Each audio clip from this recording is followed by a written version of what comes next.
has the burden of proof now been put to bed? It doesn't even matter anymore because the war is off to the races. Well, it does matter. I mean, it matters for a number of reasons. First of all, it matters because we are. And vote, Iran got the burden of proof because. And until we learn how to think of Iran as a nation that we can peacefully coexist with, and we're not threatened by the fact that it's governed by, a Shia theocracy, we will always be susceptible. And until we can distance ourselves from Israel and allowing Israel to, dominate our national security priorities in the region, this kind of conflict is inevitable. Now, I want to ask you about the burden of proof because we have had our Archduke Ferdinand moment already. Israel said they had the weapons. We knew it. The IAEA, the International Atomic Energy Association, said, yeah, they're not in compliance. That's the rule. And that was based on a vote. Iran released documents showing that the IAEA was political, as if we needed that proof. We talked, you and I and Clayton, when the IAEA, Rafael Grossi, went to the Zaporizhia power plant in Ukraine and said, yes, there are bombs here. Can't tell where it comes from. When Russia had proof that it came from Ukraine, we knew that they were political stooges. And so has the burden of proof now been put to bed? It doesn't even matter anymore because the war is off to the races.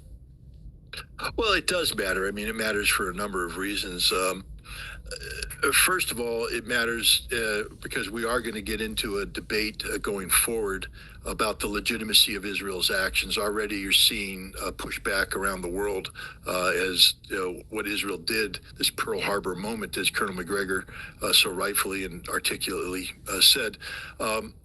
It's a violation of international law. It violates everything the world's supposed to stand for in terms of conflict prevention. And it's predicated on a lie. I have said, and I've been on record saying this, that Iran is somewhat to blame for what's happened here because they have waved the red flag in front of the Israeli bull. They have gone beyond that which is explainable under their peaceful nuclear program to enrich uranium to 60%. And when asked why, and I asked this to Iranian officials, they said it's because we want to be seen as a threshold state. That means that a state that could, if pushed, cross the threshold into being a nuclear weapons state.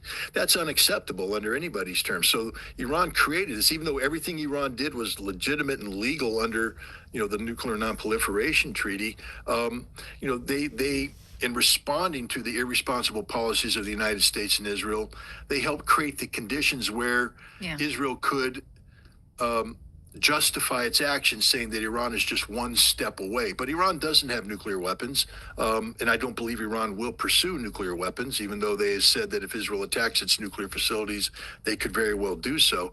But the IAEA is also to blame here because they've been played like a fine-tooth fiddle by the United States and Israel. I know for a fact that when I was a weapons inspector in the United Nations going into Iraq, that Israel played a very important role in providing intelligence information that was designed to paint the Iraqis in the worst possible light. How do I know? Because I spent 4 years traveling to Israel working with Israeli intelligence on these issues. Shalom Israel. I want to give all praise, honor, and glory to whom it rightfully belongs, which is Yahweh, Ba'ashem, Yahweh Shai, Ba'ashem, Rakah Quadash. Yahweh is who the world ignorantly calls God. Yahweh Shai is his son, who the world ignorantly calls Jesus Christ, and there's no God beside them. Double honors to the elder apostles and the elder bishops of Great Millstone for being faithful witnesses to the Holy Spirit, and salutations to the elect, whom the Lord have given ears to hear. Now, there's a lot going on in the spirit, and one thing I want to point out is there's major talks of using nuclear weapons in these wars now, as we are nearing to the Third World War, otherwise known as the Third World War. Now, as I was listening to the guy Scott Riddler, and he's breaking down the facts of the matter. I was also watching a brother the priest Shaman, GMS Overdrive 144, and he was pretty much saying the same thing, to where Iran was not necessarily innocent, so they're not necessarily innocent as they were antagonizing Israel. Nevertheless, we know the scriptures say that the least of the let the weak say I am strong. So that's a prophecy being fulfilled there. And he also mentioned how Colonel McGregor pretty much spoke on the reactions of the rest of the world to Israel's bombing of Iran. Which also made me think of the scripture how this devil, according to the book of Obadiah, verse 3, I believe, where it says, thou art greatly despised. We see that now to where these so-called, these J.O.s, are being greatly despised. The world is seeing them as the scum that they are. Even the scriptures call them the lowest among the heathen, meaning the most insignificant or low morally. They're morally low. So there's a lot to be said, and certain points I want to grab. Because if you hadn't known, we're moving towards prophecy, and we're doing so rapidly. So, as he mentioned, Iran, right? Iran is assessed by U.S. intelligence to be a threshold nuclear state, meaning it could decide to pursue a weaponization program relatively quickly. Now, according to the book of Ezekiel 38, even if they don't decide to pursue a nuclear weaponization program, we know that according to that chapter, that Gog and Magog, which represents Russia, the land of Magog, which represents Russia today, are going to back them, which they are themselves a nuclear state. So however way you want to slice it, Iran and America are going to get nuked. Israel and America is going to get nuked. This statue is often highlighted by Iranian officials themselves, particularly since the U.S. withdrew from the JCPOA, the Joint Comprehensive Plan of Action. And this was in 2018, which was at the same time where Trump was, the head of America. He was the president. So Trump, he's in office for many reasons, we believe, to push that MOTB, to push Jacob Strubble, and to push World War III.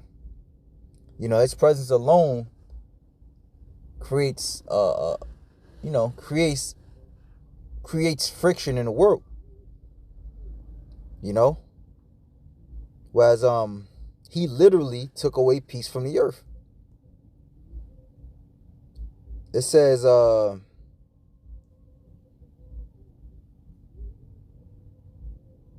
who's that said that?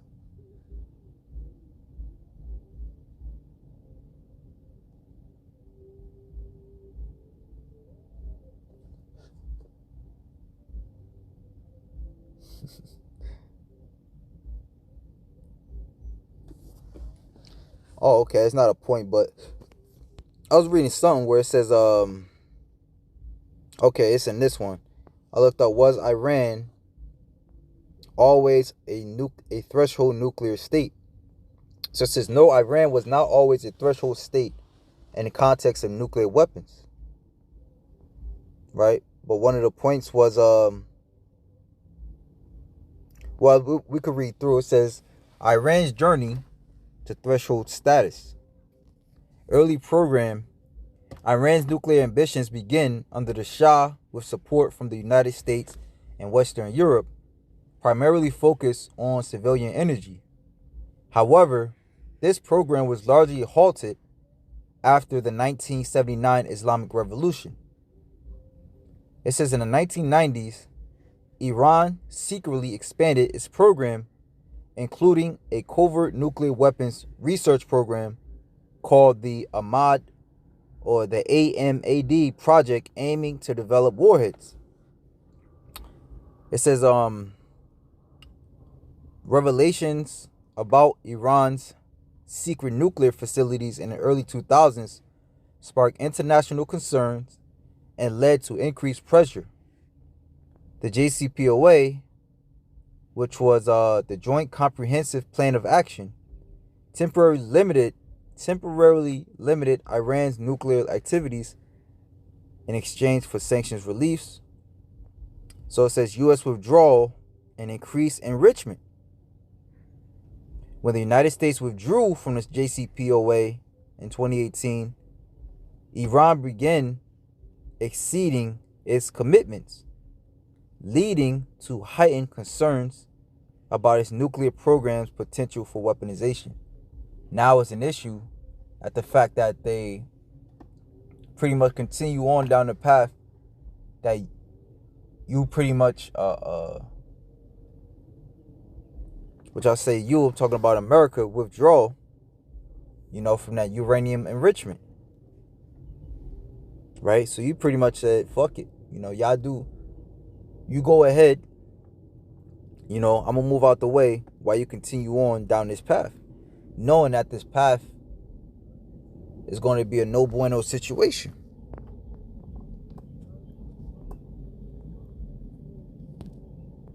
Let me see something.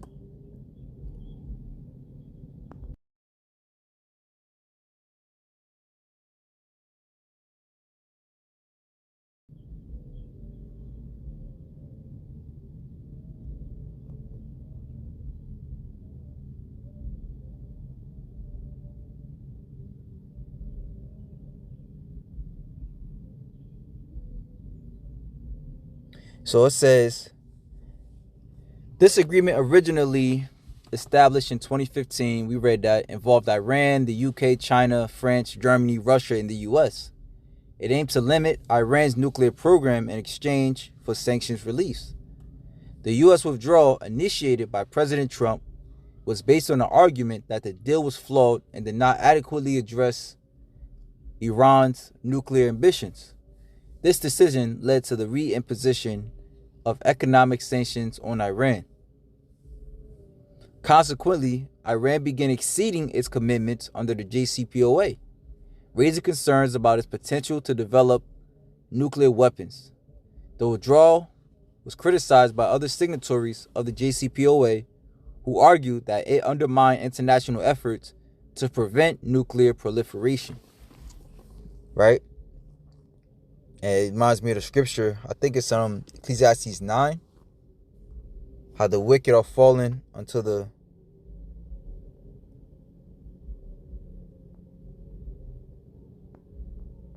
is it 9 or 10?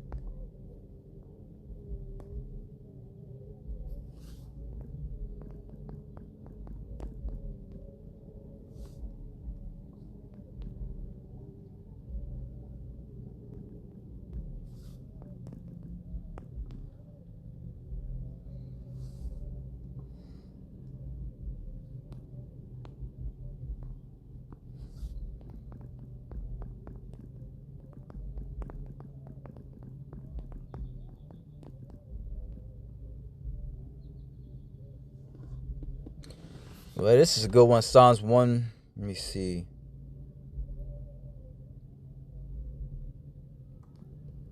Yeah, that's actually better. I like that one.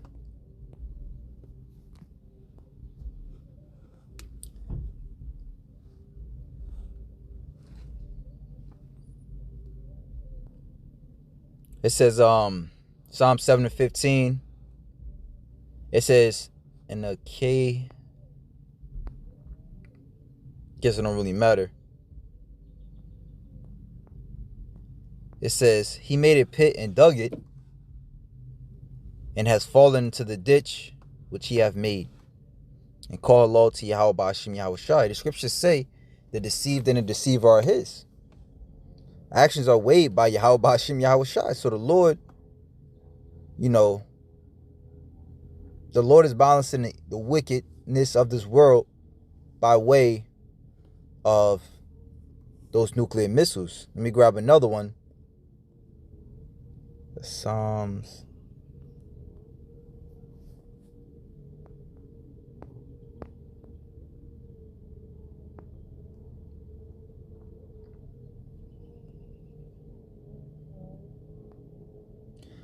Job 15:34, for the congregation of hypocrites shall be desolate, and fire shall consume the tabernacles of bribery.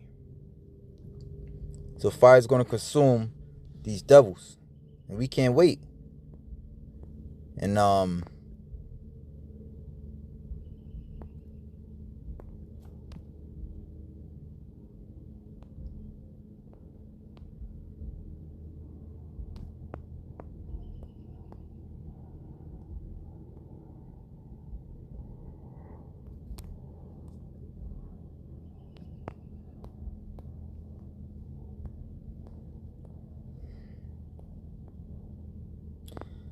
I want to grab this one real quick. It says Palantir CEO Alex Karp has issued a chilling warning to Americans. A global conflict involving Russia, China, and Iran is not just possible, it's inevitable. And disturbingly, he delivered the message with a smile. So it says the concept of fighting on multiple fronts has long been a nightmare scenario for military strategists. History warns against the dangers. Nations that divide their forces across two or more fronts usually face disaster. One second. It says history warns against the dangers. Nations that divide their forces across two or more fronts usually face disaster. Despite this, globalist warmongers like Karp and Senator Lindsey Graham are now pushing for U.S. involvement in not just 2, but 3 simultaneous conflicts. In fact, Karp, the CEO of the data mining software company Palantir, which is known for its work in defense and intelligence, appears to be thrilled with the idea of sparking World War III.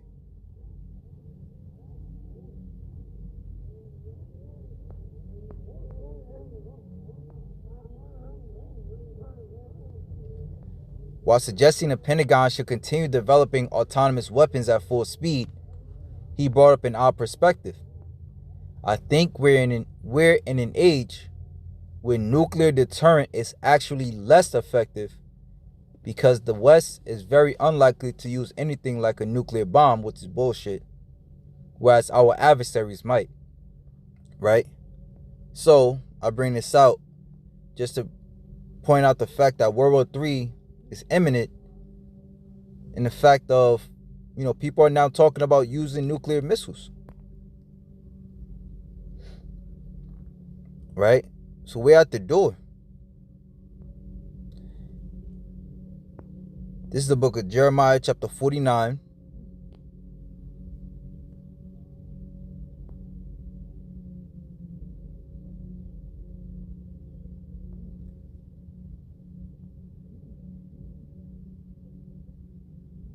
In verse 20, therefore, hear the counsel of the Lord that he hath taken against Edom.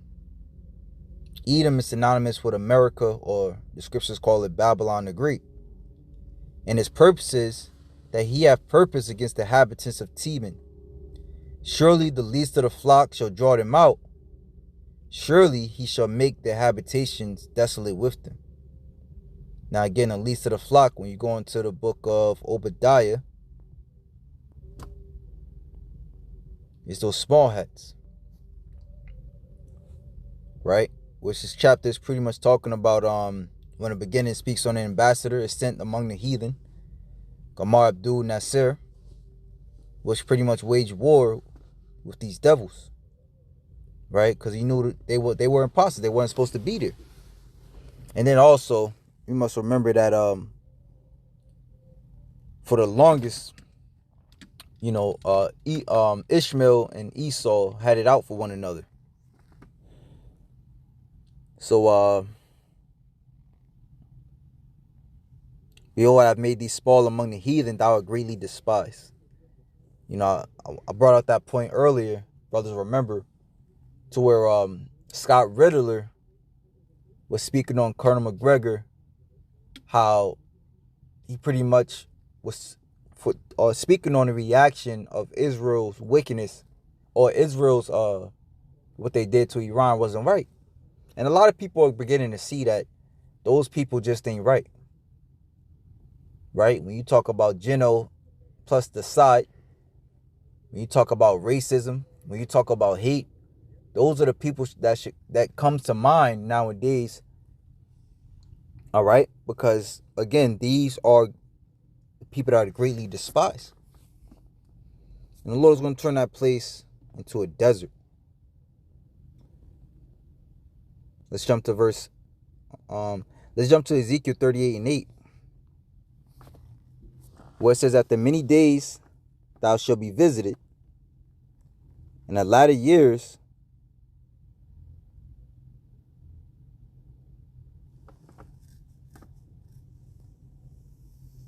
it's like after many days thou shalt be visited.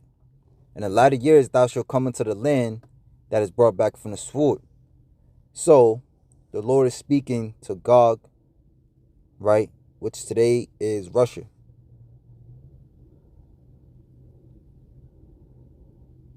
That's today's Russia. So the Lord is saying after many years, which literally happened, the Lord put them into that fight mode,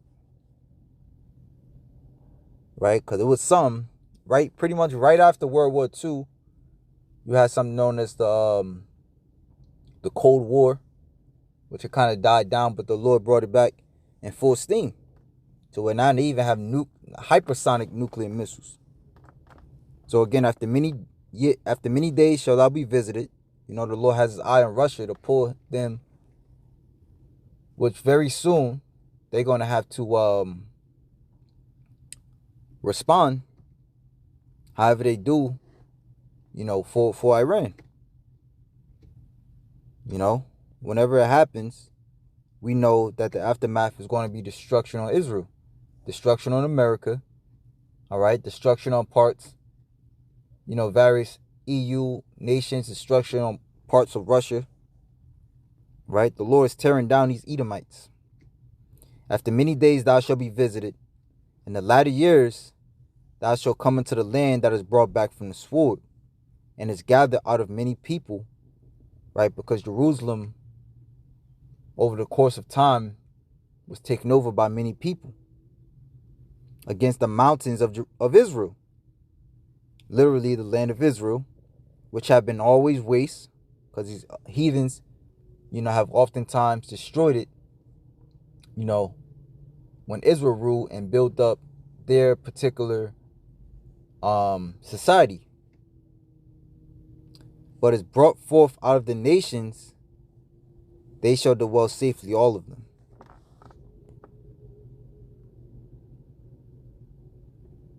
Right? And as you see, after many years shall be visited, jumping into Israel being visited by the Lord.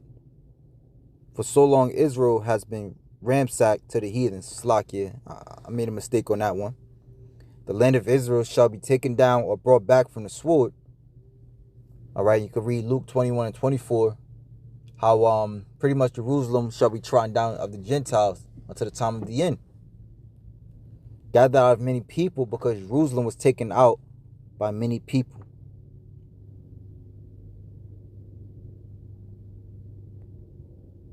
Since thou shalt ascend and come like a storm, thou shalt be like a cloud to cover the land, thou and all thy bands, and many people with thee. Right? So pretty much Israel is going to get its comeuppance. Jumping over to Ezekiel 39.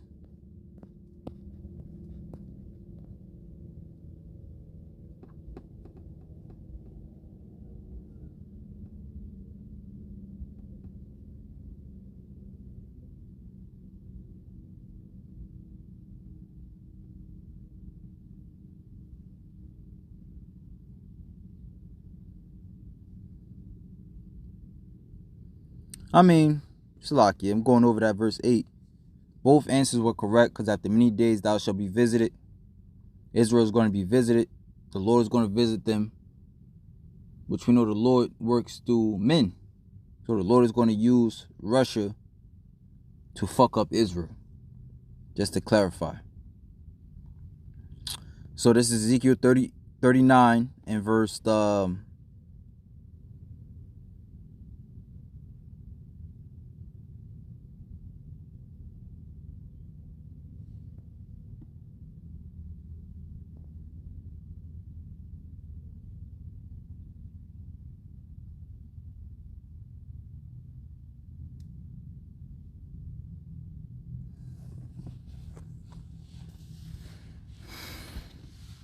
And this is the aftermath.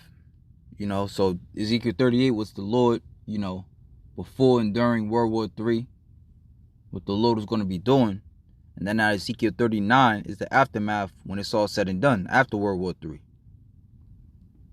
Right? And it all spells destruction again upon that land.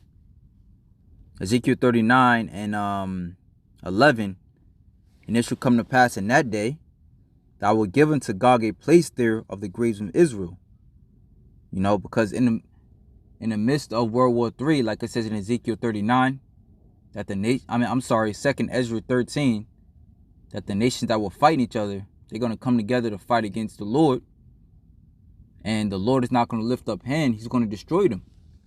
Right? He said when the Lord looked down upon them, which he's in his chariots, it was nothing but the smell of blood and smoke. Right? That was 2nd Ezra 13 and 30.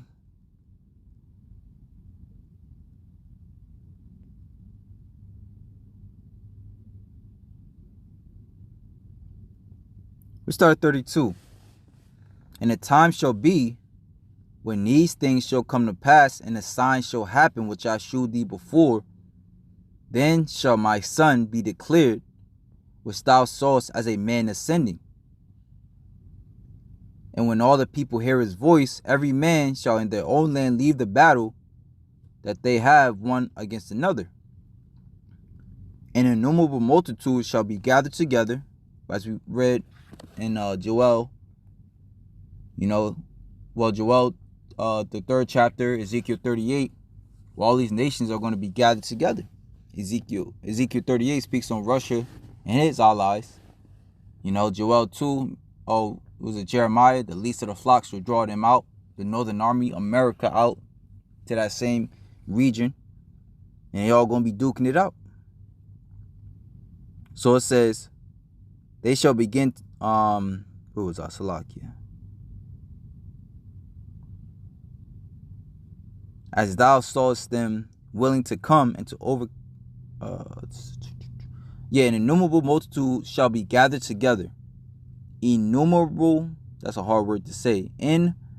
Innumerable multitude shall be gathered together, as thou sawest them, willing to come and to overcome him by fighting. But he shall stand upon the top of the mountain, and Sion shall come, and shall be true to all men, being prepared and builded, like as thou sawest the hill graven with thy hands. I might have skipped that part, Salakia.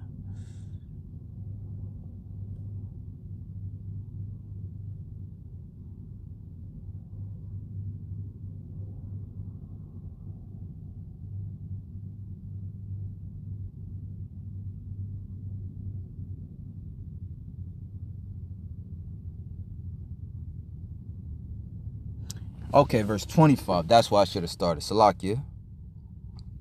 This is the meaning of the vision. Whereas thou sawest a man coming up from the midst of the sea. Right? In other words, Yahushua came out of the sky.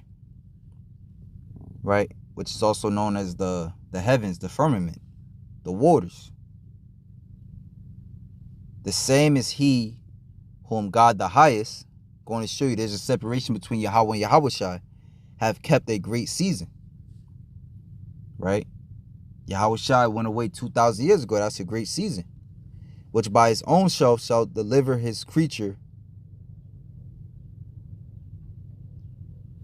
And he shall order them that are left behind, the elect. Whereas thou sawest that out of his mouth there came a blast of wind and fire and storm. And that he held neither sword nor instruments of war, but that the rushing in of him destroyed the whole multitude that came to subdue him. In other words, when those other nations come to fight against Yahushua, that huge chariot, he's going to destroy them.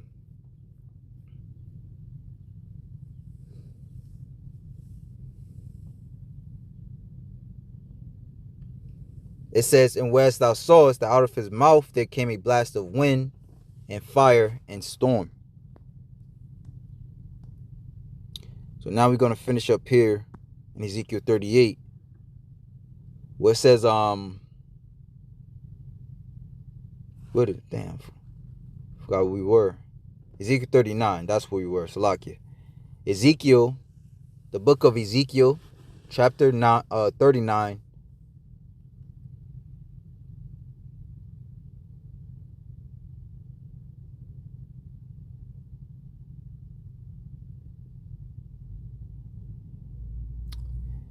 In verse, I'm just going to pass this.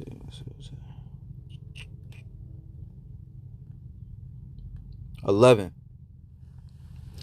And it shall come to pass in that day that I will give unto Gog a place there of the graves in Israel. Right?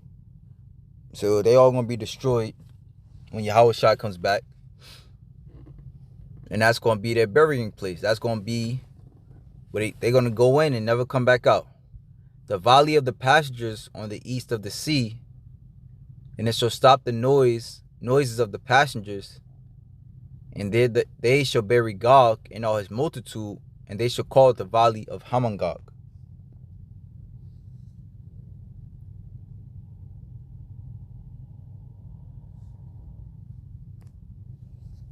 So it says, in 7 months shall the house of Israel be burying them, that they may cleanse the land. So that's the point, right? Whereas pretty much our slaves, right? Because that's what it means by the house of Israel. Not necessarily Israel themselves going to be doing it, right? Because our slavery is up. But remember, the scriptures say that the cup shall pass through unto thee, right? So our slaves, which is going to be under us, under our house, they're going to be burying the dead bodies that are left behind, that they may cleanse the land. Why would they need to cleanse the land? Because the land got effed up during war and when Yahushua came back. All right. So yeah, man, that place, all right, and these other nations, they in for a rude awakening, right? Israel will be destroyed, right? And that's the land and the people, the wicked. You know, the modern day ones, the ones that's in the land right now, of course. So, man, with that, shalom to the elect.